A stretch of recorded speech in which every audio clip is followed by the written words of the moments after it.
everybody, it's Lon.TV, and it's time for your weekly wrap-up, and I want to begin first, as we always do, by thanking our newest Patreon supporters here on the channel. We have Jeff Cox, Alex Guy, and Steve Green, who gave via the tip jar. I want to thank all of those folks this week who contributed, as well as everyone who contributes on a regular basis, and everyone who watches on a regular basis too, because all of those things together equal channel growth. I'm also excited this week because we have a sponsor this week, Fiscal Dynamics. They are a financial planning firm, and they are reaching out to young workers to get them to start thinking about their financial future. This is not just retirement. It's about getting yourself to a place of financial freedom so that you can do what you want versus having to do the things you don't want to do up until the point you hit age 60. And that's kind of what I did. I quit my day job and I started doing a YouTube channel full time. Often following your passions requires a pay cut, as it did for me. So you have to be preparing many years in advance of that passion project to be ready to get yourself to that point, as well as thinking about the things you might want to do when you hit retirement age as well. And that is what a financial planning firm can do for you, and it's never too early to start. Trust me on this one. So one of the things that Fiscal Dynamics is offering is a free and anonymous web tool that's going to help you answer two questions. Where am I now financially, and is this good? And from there, you can start thinking about the things you might need to start planning for, and of course, Fiscal Dynamics can help you do that planning. They offer a number of different services here. This is just a few of the things that they do. So they offer monitored investing services where you keep your money where it is already, but you can get a second opinion on what your current financial people are doing with your dollars. You can also start doing some monitored planning where they help you really take an inventory of your personal finances and look at what you're spending, what you're saving, what your debts are, and develop a long-term cash flow strategy to get yourself out of debt and start putting money away to be able to pursue your passion projects later. They also offer other services like comprehensive investing and planning, so you can see all the things that they offer here. And of course, you can go to Lon.TV/fiscal to learn more about the firm and what they do and take that free anonymous scoring test about your personal finances. If you mention Lon.TV when you do engage the firm, there'll be no management fees on your first $50,000 investment. So that might be pretty helpful there too. I should mention that Fiscal Dynamics is a registered investment advisory firm. They are legally required to put the needs of the client first. There are no guarantees in investing, and all investing has risk. Past performance is not an indicator of future results. So I want to thank Fiscal Dynamics for their support of the show this week. Now on my Extras channel, I've got 3 unboxings for you to watch. We had a New Vision cheap $79 Windows tablet, the Dish Sling Studio, which I hope to review in depth a little later this week, and a little mini keyboard thing that you'll be seeing also this week. And we had a follow-up video on that New Vision tablet, which I'll talk about in a second. I also did a live stream with that Sling Studio device. What it is a multi-camera switcher that works pretty much completely wirelessly, which might be attractive to high schools and churches that want to get cameras in different places without having to run wires back to the main unit. It actually worked pretty well here in my studio environment, and I'll be doing a full review of it and showing you how it works completely there. But if you go to my live streams link down below, Lon.TV/livestreams, you can watch me experimenting with this thing. It's always fun to do those live streams because you are watching in real time as I try to figure out how something works that I will be reviewing later on the channel, kind of a behind-the-scenes look at stuff. I also did a review of that New Vision tablet I mentioned a few minutes ago, $79, a pretty good deal, and actually a pretty nice tablet for the price. A nice 8-inch 1900 by 1200 display on it, very competitive with some of the Amazon tablets that come in around that price point, but it's running the full version of Windows. We did, though, I should mention before I go on to the next thing, I did try to get Linux running on it. I tried a bunch of different distributions that those of you who are interested in that kind of thing suggested. Really not a Linux-friendly device, unfortunately, but I will continue testing those distros on future devices. Some of those things might get into the review if it does actually work, but if it's not working, I'll do a follow-up video and usually put it on the Extras channel just to keep the reviews at a reasonable length. We also took a look at a inexpensive, relatively speaking, gaming monitor from Acer, a 24.5-inch 1080p monitor. It runs at 75 hertz, has AMD FreeSync, really nice stable stand, about $140 or less if it's on sale. TN display, but it looked really nice for being a TN display, and you can see my full review linked in the master playlist down below. And of course, we continued my series here of transitioning away from Windows Media Center. This is part 2 of probably what's going to be a 4 or 5 part series. Good news is that everything is working very well. And in this video, I was showing you how I installed the HDhomerun DVR recording engine on that WD MyCloud NAS, and I'm hoping to run my entire home media server on. And so far, so good. It's been running now for about 5 days, and I'm almost to the point where I'm ready to do my encapsulating video to tell you how everything is working and some of the details about exactly what the components are that I'm using here in the house to get it all working. So stay tuned. Like I said, there'll probably be 2 or 3 more posts in this little series here for you to watch in the near future. And I also had an interview with a living, breathing human from YouTube. Tom Leung came on the channel. He's a product manager at YouTube. He makes some decisions about the things that interface with creators. And what he did is created a YouTube channel, kind of a stealth operation where he's not advertising it with YouTube branding, but he's starting to reach out to creators through this channel to give you some ideas as to the things you should be thinking about, maybe for advertising, but also for SEO and other things as well. Really helpful content because he's bringing on other living, breathing humans from YouTube to talk to him about the things that creators should be thinking about. This is the kind of behavior at YouTube I want to encourage because we do need more creator YouTube interaction here, and this is a great first step. It's an experiment for them, but it seems to be working pretty well. And Tom spent a good 35 minutes or so talking to me about what he does at YouTube and some of the things that they're working on to try to make things better for creators. And I thought it was a very useful conversation. And I know if you are concerned about YouTube and their policies, give it a watch. I think you might find it intriguing, and definitely, again, check out Tom's channel. Now, if interviews like this are too long to watch on your computer or phone or something, you can download them in audio form. I have a podcast feed. It's on all of the major podcast providers. If you search for Lon Reviews Tech or Lon.TV, you should be able to find me on there, subscribe, and then you can watch this show or listen to this show, as well as get all of these interviews delivered to you in audio format. So that's a good option to pursue. So now it's time for a couple of things that are on my mind. This is now week 20 of me running this channel as a full-time occupation with the pay cut and everything else, and everything continues to be going well. I'm going to be sneaking into New York City for just a day for the Motorola announcement. I got invited to this thing, and they have a new phone that they are presumably rolling out at this announcement, so I'm very eager to see what that's all about. And my philosophy, especially as a budding little business here, is that anytime I'm invited to something and I can get to it at fairly little expense, I go. It's always good to be seen and just be able to network with other folks. I've met great creators who are also doing some of the things that I'm doing at these things. In fact, I've met Marcus Brownlee at the last event that I went to for Motorola, and I was sitting right next to him. We had a nice chat. So it's a really good opportunity just to get out and network. So if you are starting up something like I'm doing, you can never go wrong going to the things that you're invited to or anything that is local to you. Just go. It's always good to be seen. And if you show up to enough things, people start recognizing you too. So you can strike up some conversations just by being a familiar face. So a little business tip for you there. And as an old Atari fan, I've been following this new Atari game console that is apparently in the works. And Eurogamer has some more information on it that I'll get to in a second. But if you haven't heard of this thing, this is what it looks like. It's got wood grain. It is legit, at least insofar as its industrial design goes. But this is about the extent of what we know about this console right now. They haven't released any specifications about what it's running, what it can run, but the assumption is, of course, that it'll play Atari back catalog games and maybe some new stuff also, but we don't know anything more than that. But we do know how they plan to fund this thing, and it looks like they're going for a crowdfunding campaign as opposed to doing something like Nintendo does, which is take all the risk and build it themselves and then sell it like a normal product. It looks like here Atari is going to be seeing if they can get the fans of Atari products to back this and get it going. I'm not all that crazy about this idea. In fact, some of you viewers agree with me. I posted this on my Facebook page the other day, and Corey here mentions it's kind of strange that a major corporation has to do this crowdfunding project to get it going. But one of the things, though, is that Atari isn't the company that I remembered it back in the 70s and 80s. In fact, they went kaput in the video game crash, and then the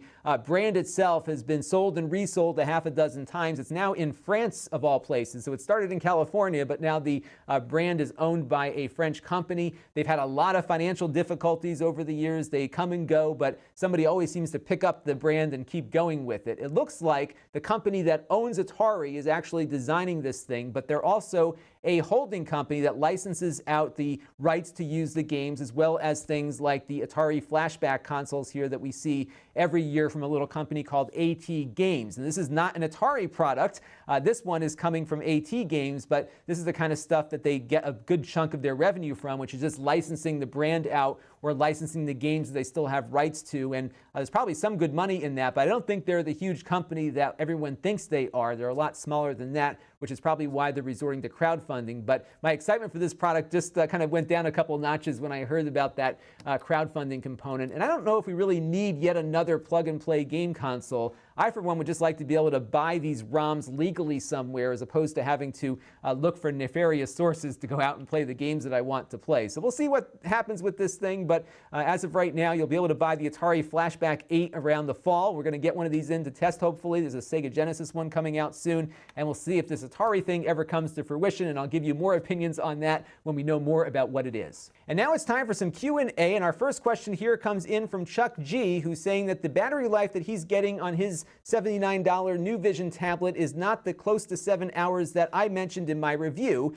He accused me of guessing what the battery life is and wants me to do more thorough testing. And the answer to this question is pretty simple. Battery life is going to be different based on every user's experience. And it's hard to say that this device is always going to get 7 hours, because without knowing what web browser Chuck is running, without knowing what he's browsing on the web, it's hard to say exactly why he's getting less battery life than I am. So I figured I would tell you how I measure battery life. What I do is I run the Edge browser, first of all, especially on these Windows tablets, because it is more power efficient than Chrome and many other browsers are. I also turn the screen brightness down to whatever recommended setting it has when you unplug it by its default. So I look at screen brightness being where the manufacturer wants it to be. And I'm not doing anything strenuous. I'm browsing the web. I may be doing some word processing, might be checking some email, but I'm not going out to YouTube and watching a 2-hour session of YouTube videos, because that does drain the battery faster than just basic web browsing. So when I say 7 hours, I usually say this in the review, that if you're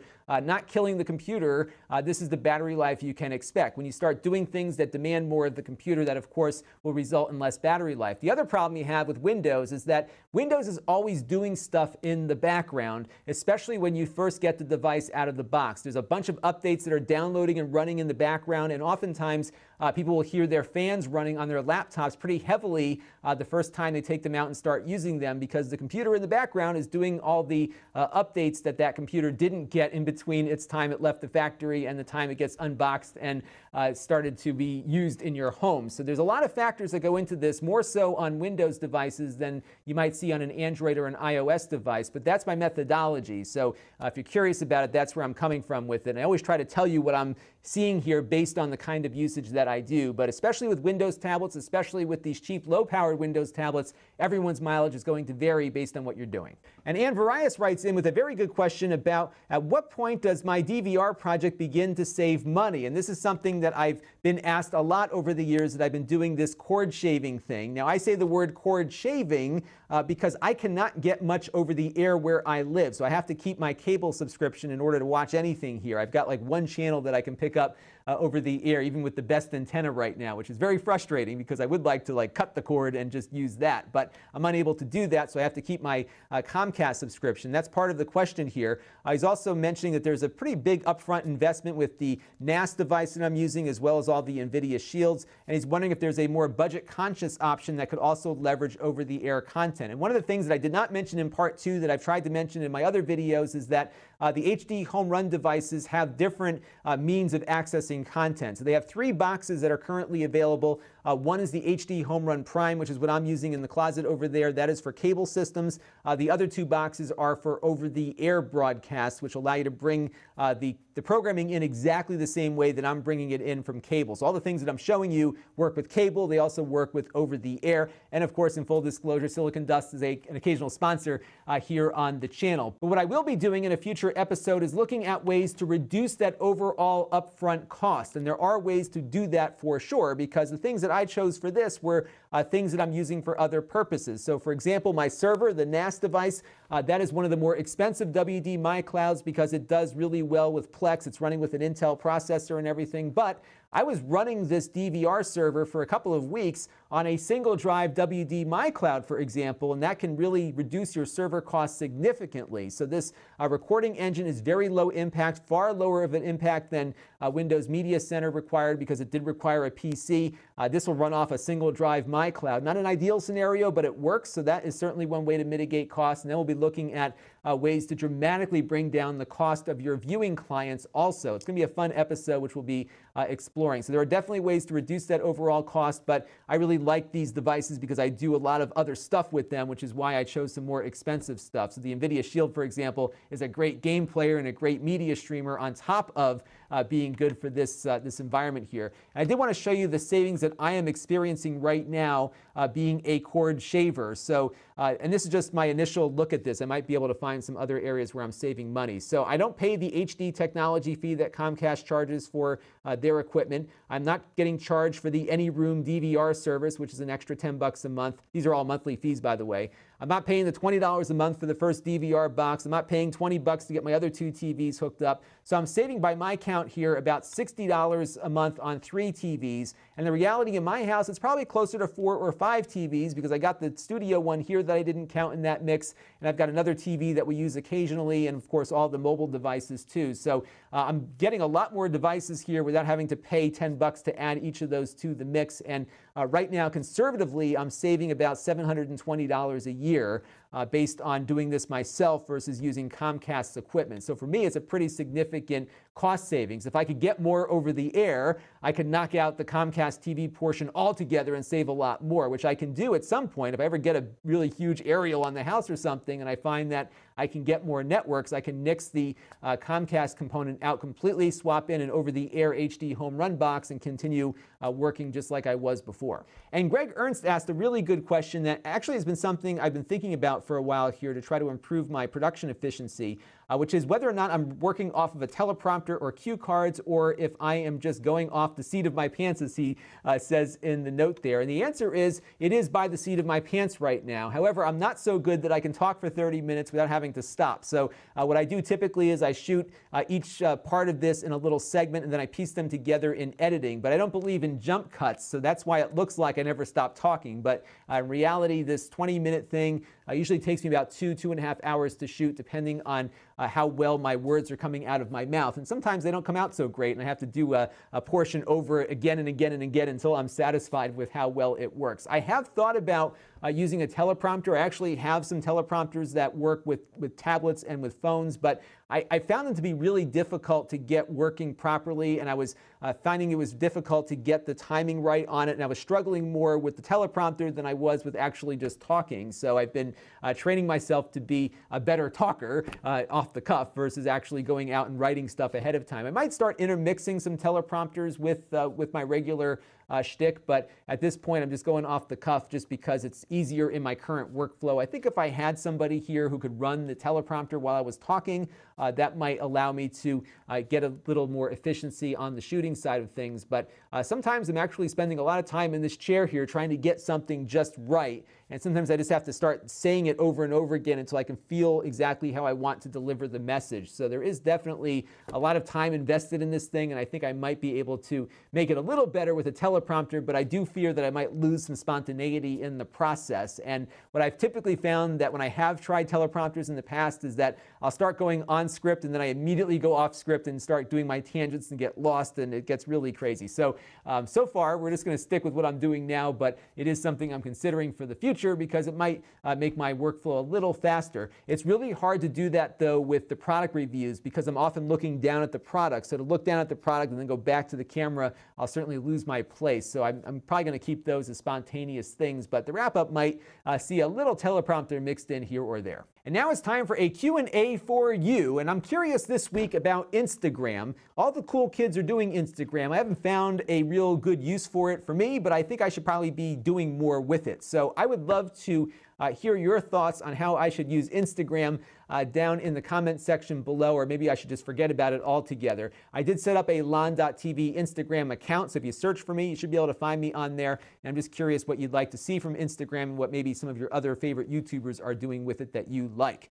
Now it's time for our channel of the week, and this week I'd like to focus on Leonard French, the copyright attorney. Now, these things tend to go on for a while. It's just him talking, but he covers a lot of copyright law as it relates to online content creators and some other related things too that come up from time to time. He's looked at lawsuits over product reviews, for example, and some things that I found to be really interesting. So definitely check him out if you are into the law as it relates to content creation. Right now, he's representing some game folks who are getting takedown notices and lawsuits by a person that made game music. So what's happening here is this person that created the game music is coming after everyone who reviewed the game. It's become a big deal, and he's been representing some people on that and talking about his experiences with that case, but he's done a bunch of other stuff that you might find of interest. So definitely check out Leonard French, the copyright attorney, for our channel of the week. So this week, I've got some things planned. We're going to probably do a short recap of my experience at the Motorola event, so you can see at least something that I shot while I was there. So be on the lookout for that. If they give us any review items, I'll be reviewing those as well. I am finally going to get to this camcorder this week, the Canon camcorder that I've talked about the last 3 weeks. I think it's probably going to get shot tomorrow, so be on the lookout for that. We're also going to be taking a look at that Sling Studio a little later in the week also. This is one of those items that takes a lot of setup to do reviews properly for, because there's a lot of things I have to connect to it. I got to think about all the different ways this product works. There's a lot of depth to this, but I want to keep it at a reasonable length. So I've been thinking a lot about how to present this to you, so you can check out that full review coming up. It'll be a lot quicker than the hour and so that I did on the live stream with it. We're also going to have a third update in that DVR series, so be on the lookout for that. I think I'm also this week, by the way, getting in a Lenovo laptop. It's a new laptop. It's a 720 IdeaPad, I think, which is going to be the laptop version of the Yoga 720. It has a Thunderbolt port on it. It also has a GPU, which the 720 Yoga did not have. I think I'll be getting that later in the week, so be on the lookout for that. Now, if you want to help the channel, you can. You can go to Lon.TV/Patreon and make a monthly contribution to the channel. We also have my tip jar at Lon.TV/tipjar. In addition to all of those things, we have Venmo too, so you can make a one-time contribution over at Venmo if you're outside the United States. And of course, our ongoing relationship with Plex. We have an affiliate program set up, so if you just sign up for a Plex account, the free account, no credit card required, we get a small commission for that. Also, if you gift a Plex pass to somebody else, you can do it down there, and we get a commission for that too. So definitely do that if you want to explore Plex. And my one-man media empire is continuing to grow. So we've got our extras channel at Lon.TV/extras. The podcast that I mentioned earlier is at Lon.TV/podcast. You can find the Snippets channel, where portions of this and other videos get broken out for better search results. So that is on the Snippets channel at Lon.TV/snippets. And of course, we have the live streams that you can find at Lon.TV/livestreams. And we'll be doing more, of course, in the future. And I do suggest, if you like what I do, to click on that notification bell and get notifications whenever I post or go live. You can get those delivered via a push notification or an email. So it's one way to keep in touch with me on different stuff. And of course, we have the email list at Lon.TV/email. I hope to get an email out this week. It's one of the things I plan to do on the train trip back and forth to New York. We have the Facebook page at Lon.TV/Facebook, where I'm pretty active throughout the week. And of course, the store, where I sell used items that I reviewed here on the channel at a discount over the new price. So definitely check that out. They are one-off items, though. It's the item that I actually had on the table reviewing here. So I will be hopefully maybe next weekend going through and finding some more stuff to put on there. My pile of stuff is getting larger once again. If you want to be notified whenever I do update the store, go to Lon.TV/store alert, and you'll get an email, which I will send out every time I change the store or lower prices. So that's going to do it for this week's weekly wrap-up. I want to thank all of you for the time that you give me throughout the week to watch all this stuff that I'm putting up online. Please definitely keep those questions and comments coming, especially on the DVR series. I want to make it as comprehensive as possible. One thing I'm toying with is a series of videos just kind of detailing each component of setting this thing up properly that I think might be useful. So that's another area that I'm thinking about going into with this. I'll put it here, maybe upload it to Amazon also as a standalone series so people can step through every aspect of this cord cutting thing, including how to network your devices together, how you might use Mocha, for example, as a network extension. All of those things I'm thinking about doing as a very long-form project. So I'd love to hear your thoughts on that as well. So again, that'll do it for this week. This is Lon Seidman, and thank you for watching. This channel is brought to you by my Patreon supporters, including Gold Level supporter Cody Falk. If you want to help the channel, you can by contributing as little as $1 a month.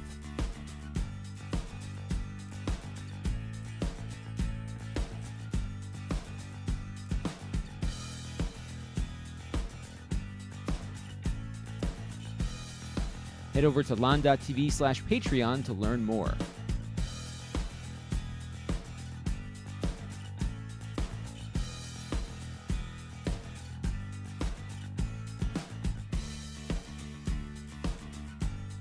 And don't forget to subscribe. Visit Lon.TV/S.